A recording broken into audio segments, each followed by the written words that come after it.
Don't give up, 'cause you are not alone. 'Cause I am always here to bring you home. You took a chance, you crossed the thin red line, and how every word can seem so unkind. Don't believe you'll ever lose it all, 'cause I am always here to bring you home. You make mistakes and hearts will break and tears will always fall. The world is turning, you are learning what matters most of all, that you are not alone. Now's your time, so go on, be free. Don't hold back, be all that you can be. If you fall, you don't fall alone, 'cause I am always here to bring you home.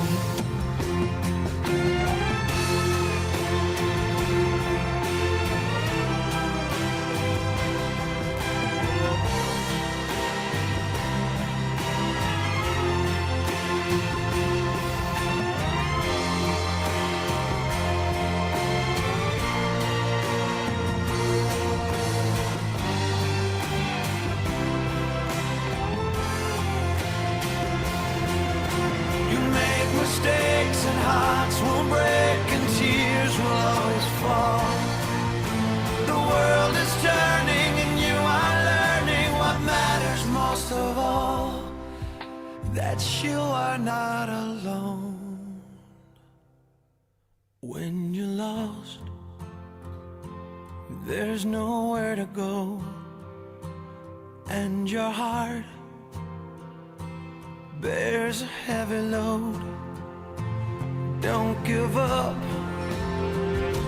'cause you are not alone, 'cause I am always here to bring you home, 'cause I am always here to bring you home,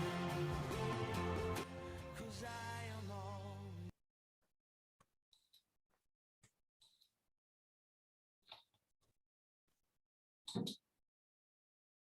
Shanti, Sister Jayanti. Om Shanti, Arunaben. So when we look at Brahma Baba, he was such an embodiment of enthusiasm. And even though he had an old body, he never lost that enthusiasm. And he constantly had waves of happiness and constantly encouraged the children and constantly conquered sleep and was a constant example of service. And so I think really we just need to follow his footsteps. Thank you, Sister Jen. Om Shanti, and thank you to Arunaben and everyone for your flexibility with the last minute change of timing. And the teachers meeting is coming to its conclusion. It was 1,800 senior teachers, and each one of them has maybe 4 to 10 to 20 people at their center, maybe more in a retreat place, like Ashaben has how many, 100 plus, maybe more. So it was really very senior souls, sisters and brothers. And then they also had 1,500 assistants with them. So they weren't part of the meeting, but they were around in Madhuban, of course. And so the atmosphere of Madhuban has been high energy and a lot of love. The meeting was filled with a lot of love and respect for everyone. And of course, Muniben has such a big heart like Dadi Prakash Muni. So every morning for our break, we'd get a special drink and also we'd get fruits. And so big change in Madhuban, away from Tolis for the morning break at least. And then in the evening, yes, then we'd get some Toli and solid something. But can you imagine orchestrating everything in this way? Lots of Madhuban used to share, of course, but then we begin with the Murli, and later, if there's time, we can do that. That's fine. So the situation with the Murli yesterday, it was the mother. Really, Baba, the mother speaking to the children, encouraging them, unconditional love, supporting them, and yet ironing out all the little grievances that they carried in their hearts, and checking little things. And Baba saying that that's fine, whatever it is, just tell me about it and I'll take care of it. So it just reminded me of the mother, right from the beginning through the middle to the end. And so Baba began by speaking about the children's zeal and enthusiasm and how happy he was to see them all. And there were the old ones who had been with Baba for a long time, and they came with that pure desire to experience the gathering, the meeting with the Father, but also to experience coming closer to their own destination. The pure desire was to become complete. The bhavna was to experience the loving gathering, and the kamna, the pure desire, was to become complete. And so Baba saying that, well, these terms, new and old, are really just an external reference. But truly, with the ones who have come now for the first time in the Kalpa, Baba also sees that they're the souls who've come here many, many times round the cycle. And they come with that pure, elevated thought that they want to become like the Father very quickly. And then there's the oldies, the old ones who've been with Baba for quite a while. And seeing them, Baba said, Baba can see that your pure desire is to give the return of what you have received from the Father. And so all of you have the wings of zeal and enthusiasm, and this is what enables you to fly.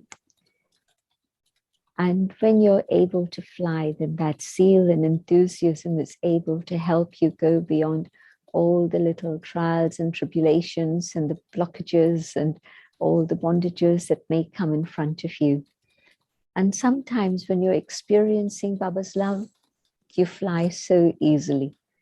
And yet at other times, when somehow you don't have that experience of the Father's love, then everything becomes a big deal and it becomes a huge thing. And you wonder how you're going to deal with it. And so sometimes you get stuck, sometimes you get confused, and really there is no need for that at all. Just remember that Baba's heart is the place where you live.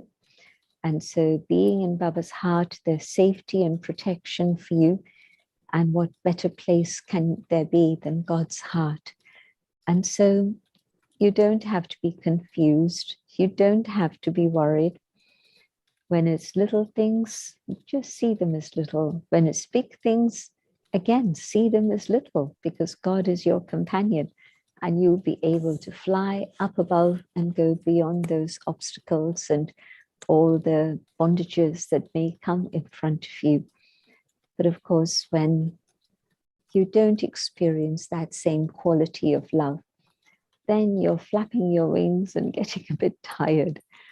And at that moment, you want to take help from Baba, and yet you don't quite know how to because you're confused. And then at times, you come across two different things, the human love and God's love, and you wonder, how can I choose? And then you remind yourself that God's love is never going to let you down. Human love is here today and is gone tomorrow. And so you don't choose that, you choose God's love. But yet within that, what you have to do is to make sure that you stay connected with Baba.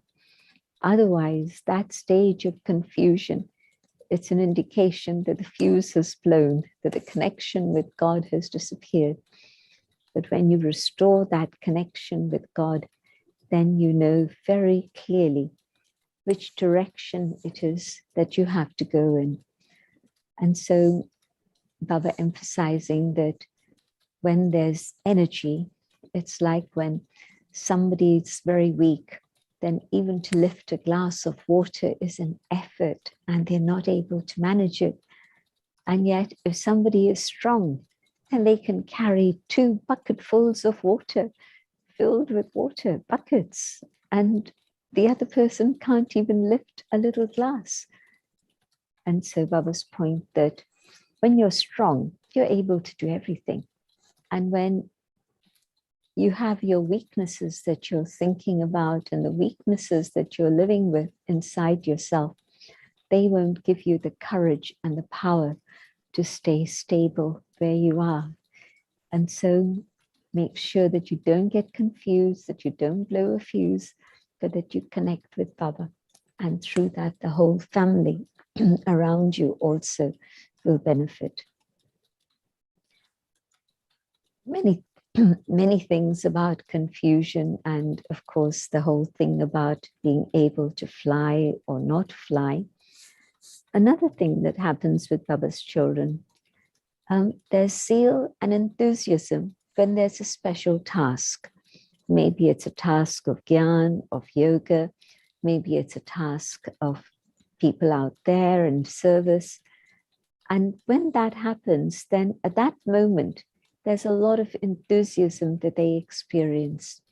That when they're not on that role, in that role of giving Gyan or teaching others and having yoga, conducting yoga, etc., then at that moment, they lose their enthusiasm and their zeal. And so when it's special time, the zeal and enthusiasm is there. But when it's an ordinary, mundane, routine thing, then they somehow lose that. And so Baba was saying that, well, that's not your natural state. Whatever the external circumstances may be, whether you're washing the dishes or whether you're doing the cleaning, it's okay. Remember who it is you're doing this for. You're doing it for God. And so in that consciousness, then you keep your zeal and enthusiasm. I've shared that story of Baba taking the big tray of grain at 9:30 at night and cleaning it. And of course, everybody wanted the same tray to do it themselves because Baba was doing it. But Baba did it with such love and zeal and enthusiasm. Baba, how much of the sweet cracked wheat halwa was he going to eat? He would eat just a tiny bit, but he wanted to feed the children. So that zeal and enthusiasm, Baba took one tray, somebody took it from him and they started cleaning it. Another person came and took the second tray, and within 15 minutes, a sack load of cracked wheat had been cleaned and it was ready then for grinding and then for making the halwa the next morning, because Baba wanted to feed the children hot halwa because it was monsoon time and it was raining and things were a little bit damp and cold. And so Baba's enthusiasm found a way to create enthusiasm in everyone else. But my point that within that enthusiasm, it was work that was being done. Baba didn't think, oh dear, the sack full of wheat hasn't been cleaned. How are we going to manage it? And really, it's a bit late in the day to try and start thinking about this. Maybe we postpone it. None of those thoughts. Baba saw the weather. Baba saw that the children were a little bit cold. And Baba decided that this was the way to create that inner heat within them. Not just the cracked wheat halwa, but also the love. That Baba has specially had this made for us with such love. And so cleaning grains, cleaning wheat. It's a thankless task. You know, you can keep going, and there'll be little bits. And how long can you keep going? And yet, with Baba, everything got done in half an hour because everybody's finger of cooperation happened, because Baba was doing everything so enthusiastically. The time that an assassin came to try and kill Baba, and Baba was doing the laundry and washing the clothes.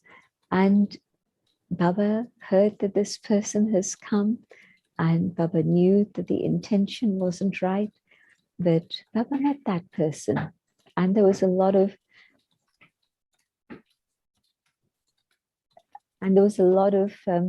joy and enthusiasm in the way in which Baba handled everything.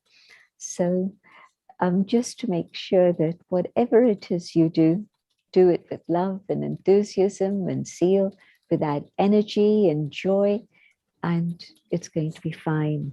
It's going to be very, very Estoy good. grabando. ¿Todo bien? Sí, una cosa sola. And then Baba also spoke about... Yo no sigo al líder. Okay, so, pero si tu hijo tenía listado de lo que tenías que comprar. okay, okay. Can we go back to mute for las the bolsas. translation?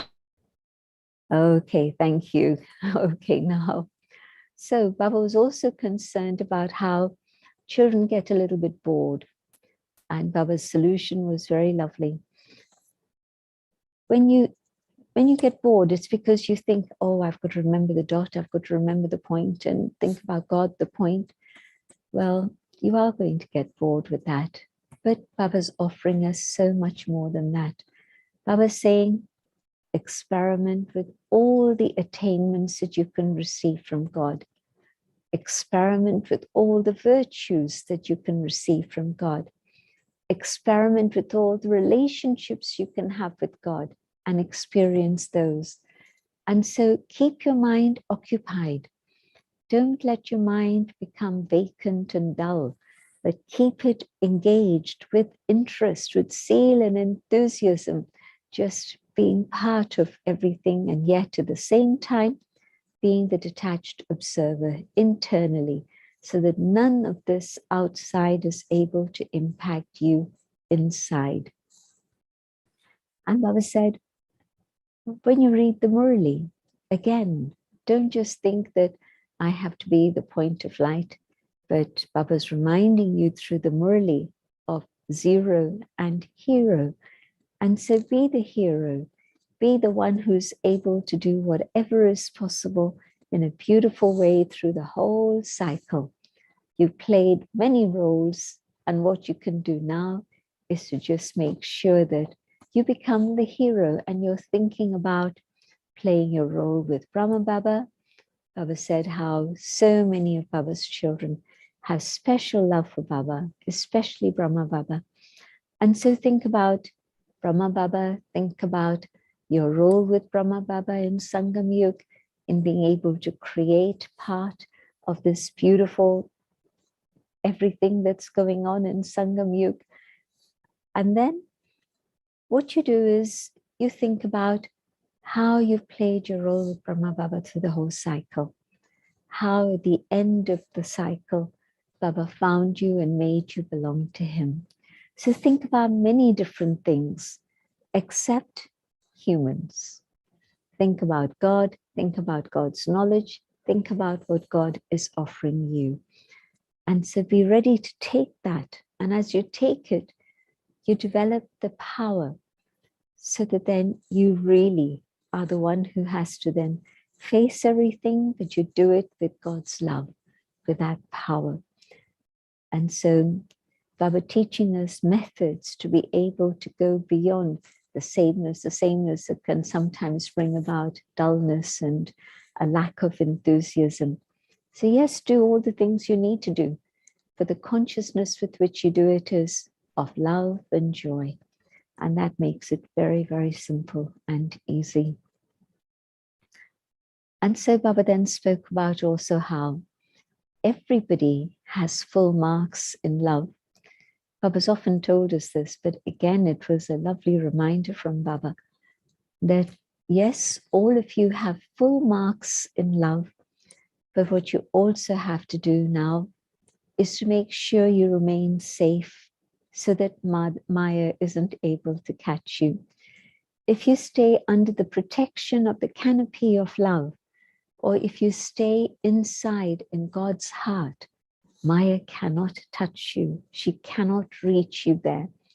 And what it means in practical life is that if really I'm experiencing God's love, then everything else is secondary. And I say to myself, well, all of this can wait. I'll come back to it when I can. But at this moment, I want to spend my time with Baba and renew that zeal and enthusiasm that I had before. Another thing that Baba saw, Baba was seeing that the children are very honest. And Baba often mentions this, that the children from abroad are very ready and open to share whatever it is that's going on. And there are some who are a bit reticent, but yet also there are some who don't agree, who don't accept, and they want to start their own thing. They want to do things in their own way. And so Baba's saying, no, just stay under that canopy of protection. And what I loved very much was when you're seated in God's heart, Maya does not even approach you. Maya sees that you are with God, God is with you. And at that moment, nothing else matters. So don't step outside that boundary, that limit that God has given. Stay within that of just a remembrance of one, and that will keep you safe. And so, again, a very beautiful Murli that was very, very practical. And so I'm sure there's many bits that I haven't mentioned, but this is the summary of the Murli yesterday. Just a lot of love, and Baba spoke about how sensitive the children are. Sometimes they're very honest, and that's great, but at times they're so honest that they can't cope with it. They're not able to deal with it. And so Baba's saying that all of you are Brahma Kumars and Kumaris. And so all of you are the children of Shiv Baba and Brahma Baba. And so Baba wants all of you to be able to progress and move forward. And so Baba giving us all his love and support and encouraging us. And Baba had also spoken about how sometimes you get to a point where you say, is it this way or is it this way? And you have to just stop and be silent and let the mind be quiet.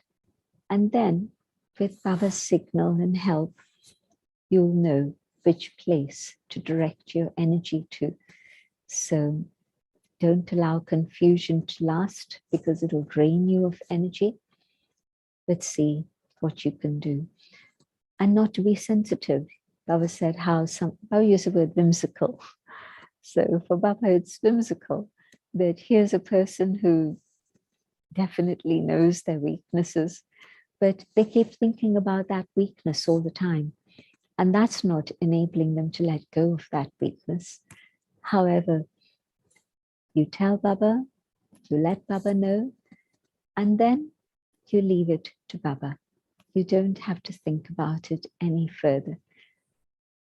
So what we do is, Baba said, you keep thinking about your weakness. You've given it to Baba, but you're still holding on to it and saying, this is mine, this is mine.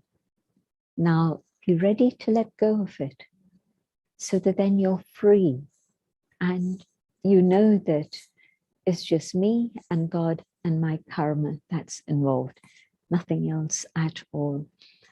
And so not to be whimsical, which means not to be ultra sensitive about anything. And then Baba had another comment, and that was about how children are doing great service. The children sometimes say, Baba, how come there was no success? And it's like they're blaming Baba for that. And let them calm down and then explain to them, it's God's work. It's not you, it's not me. So I do what I can. Let me plant whatever it is as possible. But I can't say, I did this, I did that. And that fragility comes across when sometimes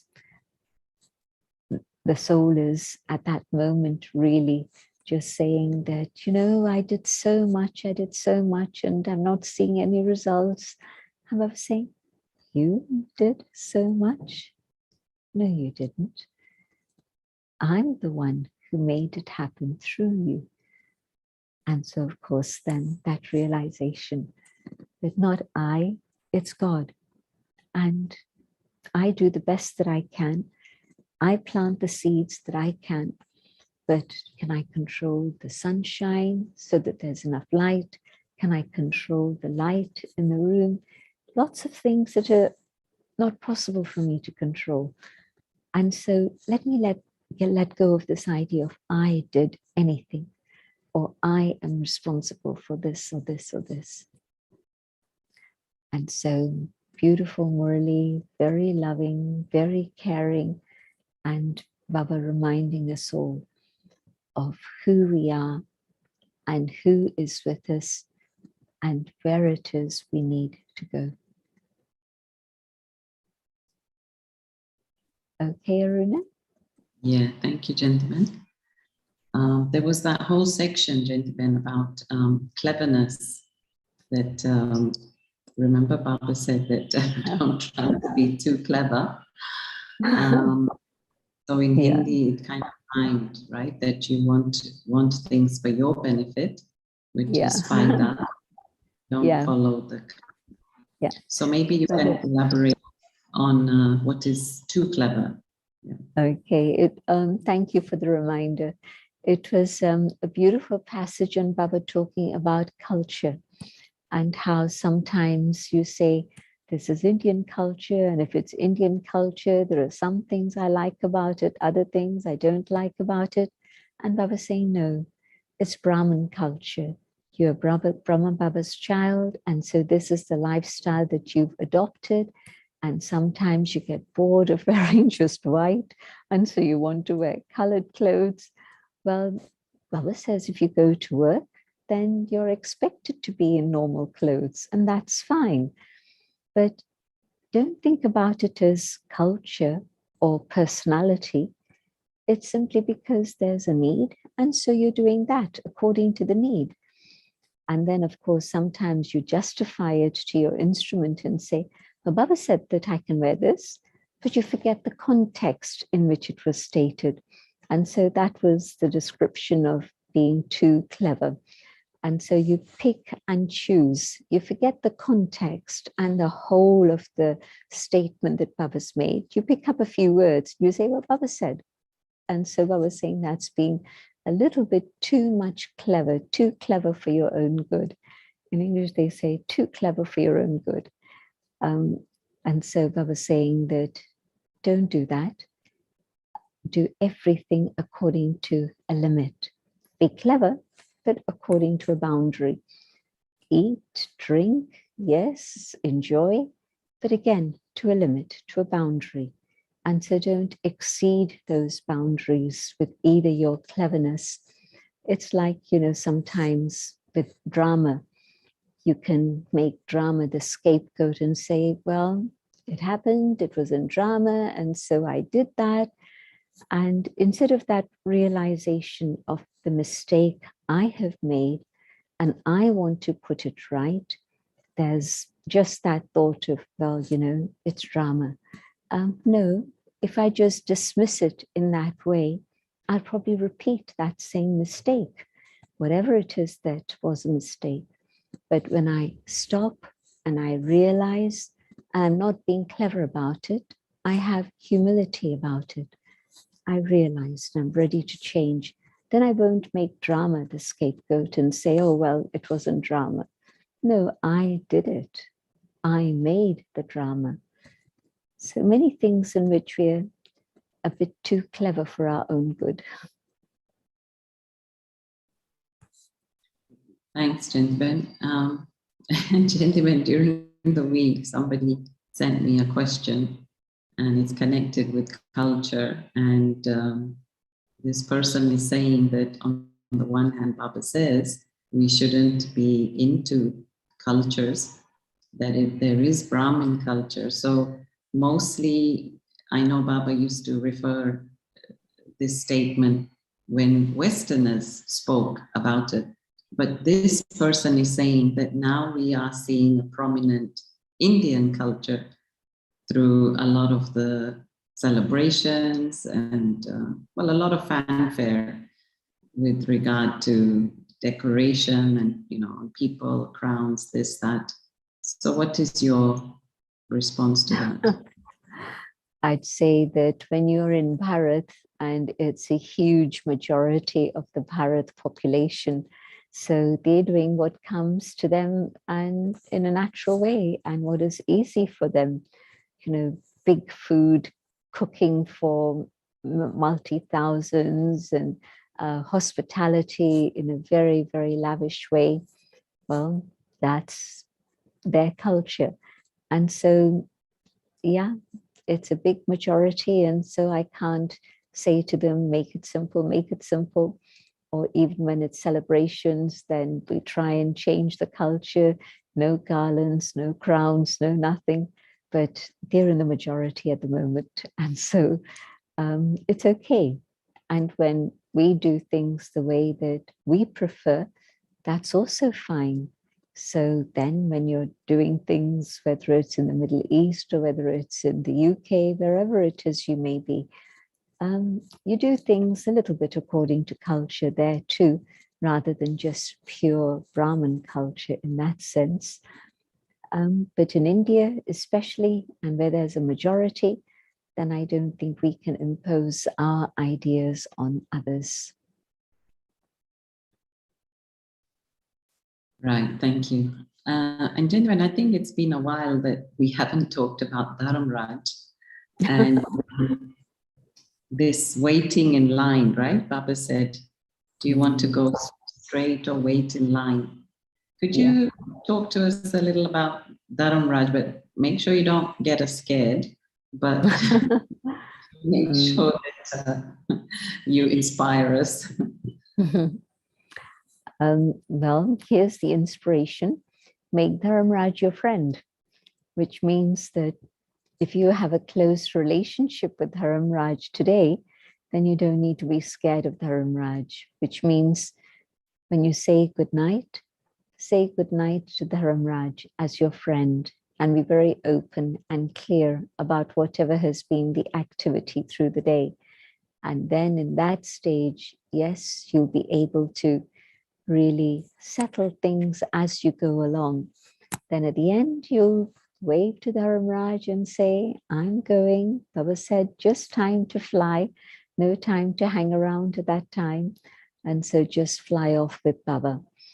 And the translation of Dharamraj we usually call Supreme Judge, because in that context, that is what it is. But the word Dharma, righteousness, and Raj, the kingdom of righteousness. So Dharamraj is the one who's making sure that there's that filter so that only that which is righteous and is for the kingdom passes through that filter, and anyone else and everything else gets stopped at that filter. But I see that it's actually just a mirror that Baba's holding up to us. When Baba says that in front of Dharamraj, you'll have a vision of everything that has happened since the Copper Age till now.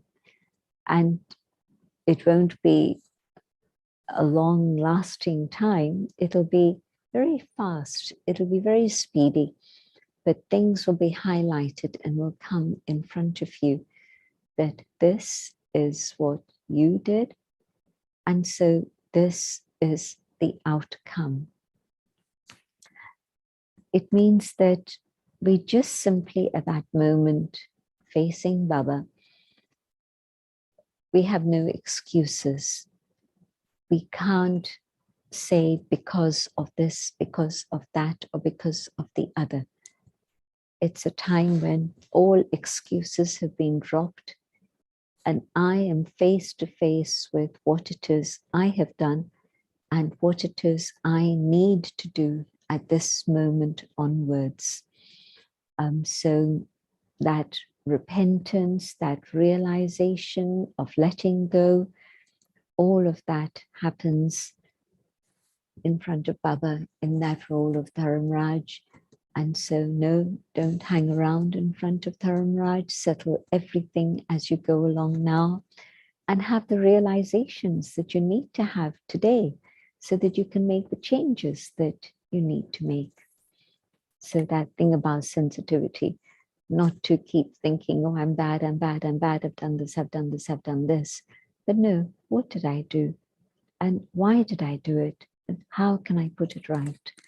And so today, that realization, without any sensitivity, but just simply realization. And I can say, Dharamraj is my friend. So, Jayantiben, Dharamraj is Baba's form, right? Like you're in front of this very pure, powerful energy. And that's what then triggers what you see through that, your impurity, right? Yeah, yeah. So you see the contrast. It's a bit like a white piece of cloth and you see the little dirt or whatever, right? Yeah, yeah. Okay, all right, thank you. And actually what you were just saying, somebody had a question from chat, so I'll just take that up, where they're saying that they had some karmic account before, about 2-3 years ago, and it's still fresh in their mind now, and it's preventing them from connecting with Baba. And I know you've taken these things up before, but maybe in the context of Dharamraj, how to finish, you said we need to finish it now, right? Baba gave a very sweet answer in this Murali. Baba said, truly hand it over to me. You realize, you change, and you say, Baba, I don't want this anymore. I'm done with it. And you let go of it. If I keep hanging on to it and I keep emerging that memory and I sustain that memory and I let myself have that self-pity or whatever it is that's coming up for me, if I nurture that, then that's going to stay with me. But Baba's saying, hand it over to me. It's not yours. And if the slightest thought of it comes, you say, Baba, it's yours. So you just have to work on yourself and learn to let go. If I'm hanging on to it and I say, Baba, free me, free me, free me, it's not going to work. But I actually have to let go of it. And then it's finished. It's when I keep emerging it in my mind that it doesn't finish, that when the thought comes, finish, full stop. I don't want to go back there. And so practice these things that Baba's telling you. This is the thing that, again, Baba was pointing out, how Baba's giving you help, Baba's giving you support, Baba's giving you power. But instead of taking that support and help from Baba, we're letting ourselves get caught up with things from the past or even things from the present. But I was saying, you don't need to do that. If you want to move forward, this is the method. Right, thank you. Sorry, I've closed my video because I think I'm cutting, so just to help with the hearing. So gentlemen, these are some of the questions that have come up in the week. So one of them is also about somebody has mentioned, some senior teacher has mentioned that you have a glass and it doesn't matter what you put in the glass is not going to feel that, oh, now my glass is empty, or there's dirt in the glass, or there's diamonds in the glass.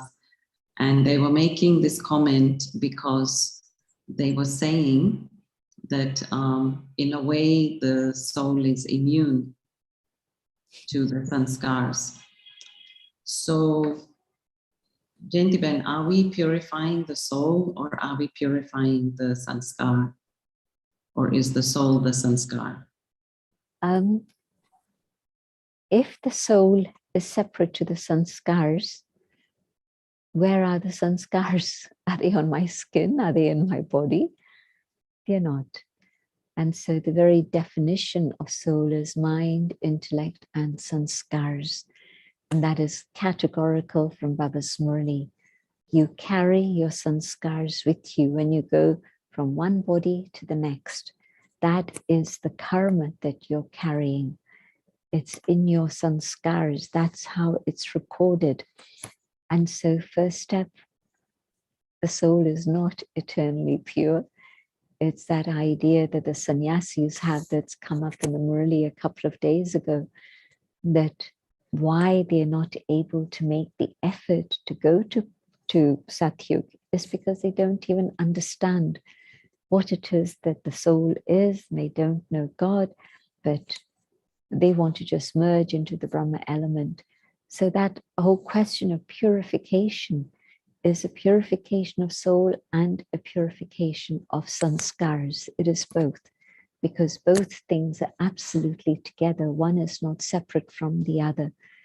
And so, you know, whenever you give an analogy, there'll always be a limit to the extent that you can take the analogy. But think about the buddhi. And the buddhi, very simple example. I keep my diet clean and my buddhi is going to stay clean. I drink alcohol. What happens to my buddhi? And I drink a little bit more than exceeding the limit that the breath analyzer is going to show. And wow, there's either an accident or maybe there's going to be a fine, or maybe worse. And so what I eat and drink, that's impacting my buddhi. And my buddhi is still very much part of the soul. And so we can see that external influences even are impacting the buddhi and the mind and the sanskars. And so today what I want to do is cleanse everything. I want to clean my mind, study the Murli and revise it and churn it. I want to keep my intellect very clean so that the container itself is clean, so that then my discernment capacity isn't impaired. And I want to even clean my chit, my memory track, so that I see something and it's not that it triggers a memory of some impurity from 20 years ago or even yesterday. But no, I see somebody and I want to see them with that clean vision of being a child of God. I don't want to see anything else at all. And so the day-to-day effort we're making is to change the mind, change the intellect, change the soul. And then, yes, with the sanskars, two things: repeated good karma and yoga. Most important of all, it's only through yoga that I can settle the things of the past. There is no other way. And that's why I was emphasizing 8 hours of yoga. Again and again, this comes up in the Murli. A lot of yoga is needed to actually transform my sanskars, so that the sanskars of Kali Yuga and Dwapar, the Copper Age and the Iron Age, don't manifest. I'm roasting them with the fire of yoga so that they become totally dormant for half the cycle. Right, very nice. Thank you, gentlemen. And there was another question. What is love of the intellect? Baba speaks about the love of the heart and the love of the intellect. And the term that comes in the Gita is having a loving intellect leads you to victory. So obviously there's space for both. The love of the heart, which Baba often describes in the Avyakt Muralis especially. And so that spontaneous love in which I've recognized Baba and I'm never going to let go of Baba, no matter what. And so the love of the heart is that pure feeling, that spontaneity and that exuberance of belonging to God. And the love of the intellect, it's with knowledge. I heard Baba's Gyan and I fell in love with God through Brahma Baba and through Baba's Murali. And then, yes, as situations come, I'll deal with them with the power of love of the intellect. And if it was just my bhavna, the love of the heart, maybe I wouldn't really know how to deal with whatever is coming my way. But the love of the intellect, my intellect will be drawn only to one. It won't be drawn to any other human being. It won't be drawn into anything external. I want this, I want that, I should have this. No, the Buddhi has understood it's God who is the Almighty. It's God who is the source of all attributes. And so I'm not interested in anything else. My Buddhi is very stable. It is with God. And that love and faith in the intellect leads me to victory. So I love this expression, Preet Buddhi Vijayanti. The loving intellect will give you victory. Of course, Nishchaya Buddhi, the faith in the intellect, because again, you know, when they go to buy a pot, an earthenware pot in summer, then they knock the pot and the sound will tell them if there's a hole somewhere, because there's a difference between, I don't know this myself, I've not done it, but I'm told that when you knock the pot and it's intact, there's a very nice crisp sound. And when there's a hole somewhere in the pot and you can't see it, but it's there, and when you knock it, the sound is very different. And so the intellect that's clean and firm and sound, it holds Gyan within itself. And that Gyan is the guiding light. Beautiful. That's very nice. Thank you, Jennifer. So actually, there was another question connected with sanskars. And this person was saying that often we are told that if you have some difficulty with something or someone, like too much attachment to something, then you should avoid it, ignore it. So they're asking, is that a good method, that you step away from that or move away? Because you only later realize that you hadn't really dealt with it. So is that a good solution, to just step away from either the food you're attached to or the person? What is the benefit of that? I think it's good as a temporary measure in which you're giving yourself a chance to recover and to change that pattern of behavior. So here's somebody I like and I want to spend time in their company.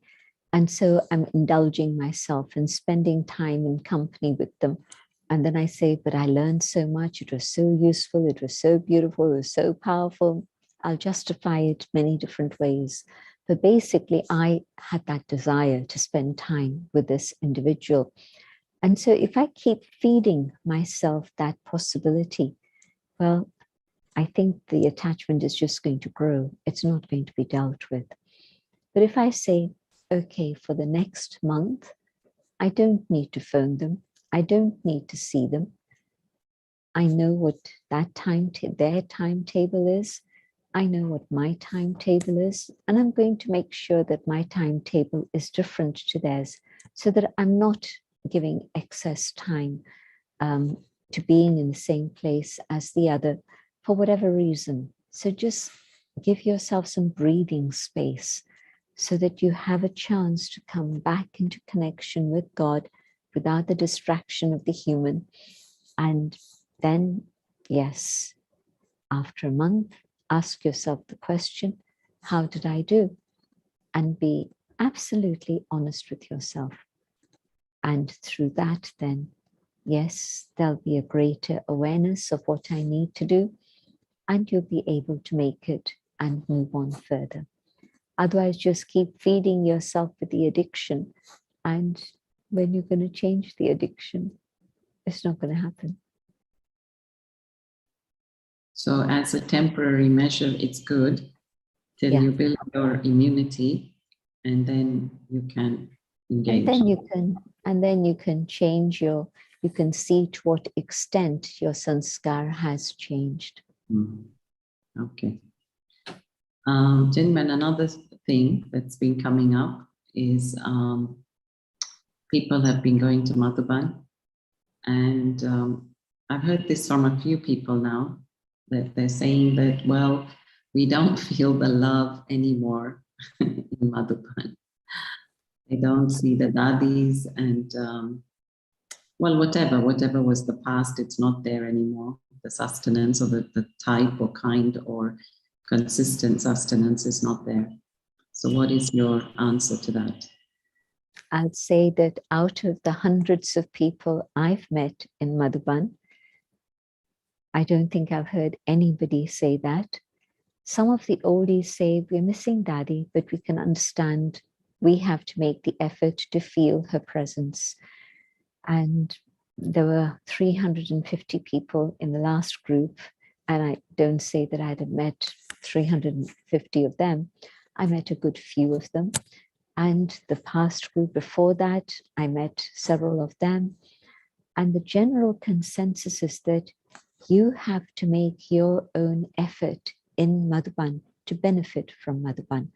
But Madhuban still has that beautiful atmosphere. It still has all the facilities you need to enable you to make fast-track progress and move forward. But yes, it's true, you're not going to be spoon-fed anymore. And so you won't have Daddy to pamper you and single you out in the Murali. So that if that's what was supporting you, then I think it's a big signal that it's time to grow up and give the return of what you have received. New ones don't complain about missing the daddies because they didn't meet them. And we saw some of those also, and they were intoxicated. One particular individual I know who's a Zoom baby, which means, and there's Zoom babies all over the world, people who came to Madhuban for the first time and they took Gyan. They took the 7 days course during lockdown, and they've only now come to the center a few times maybe. But the Zoom babies were highly intoxicated. And this thing about, well, what's there in Madhuban now?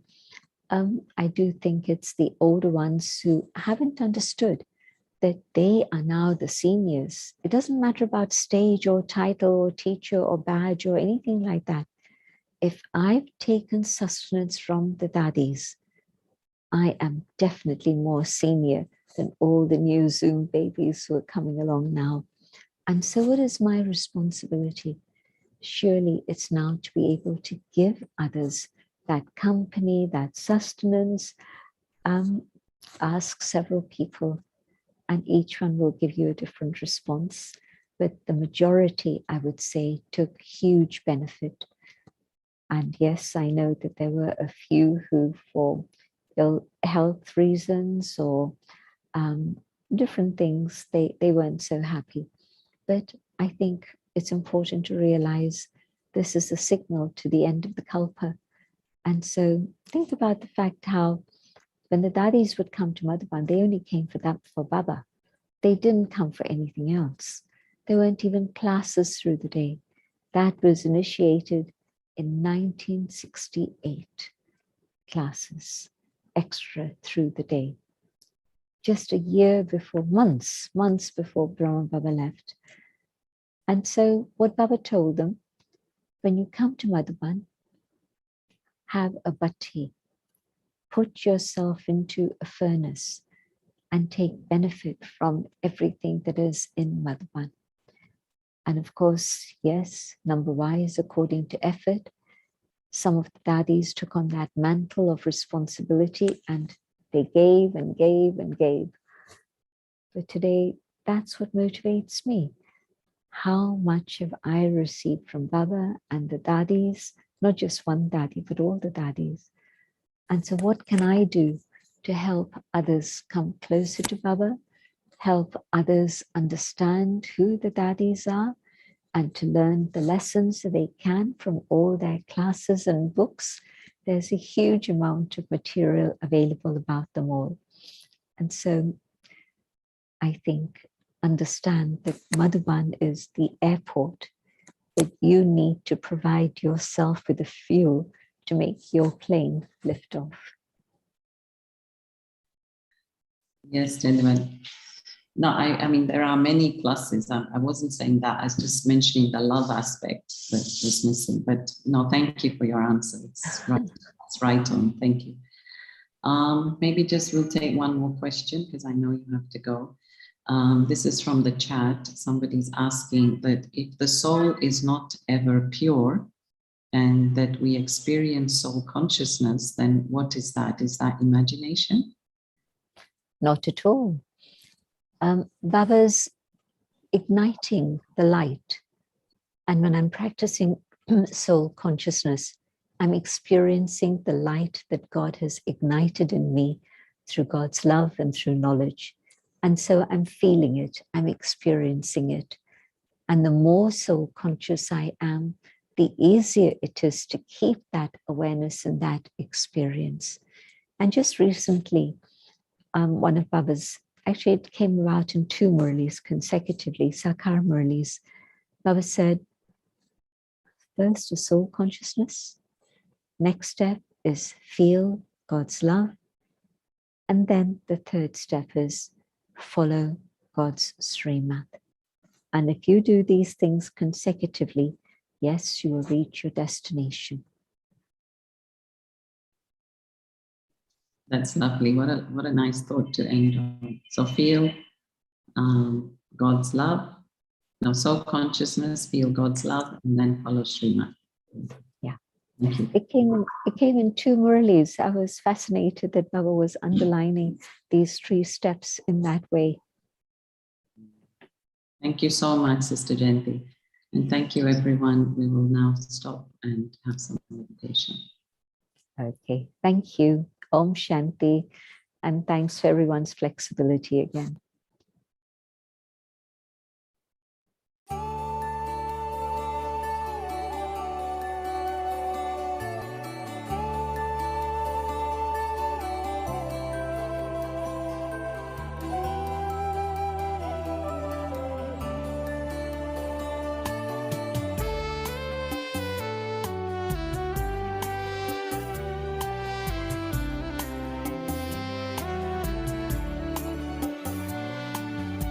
ईश्वर से हम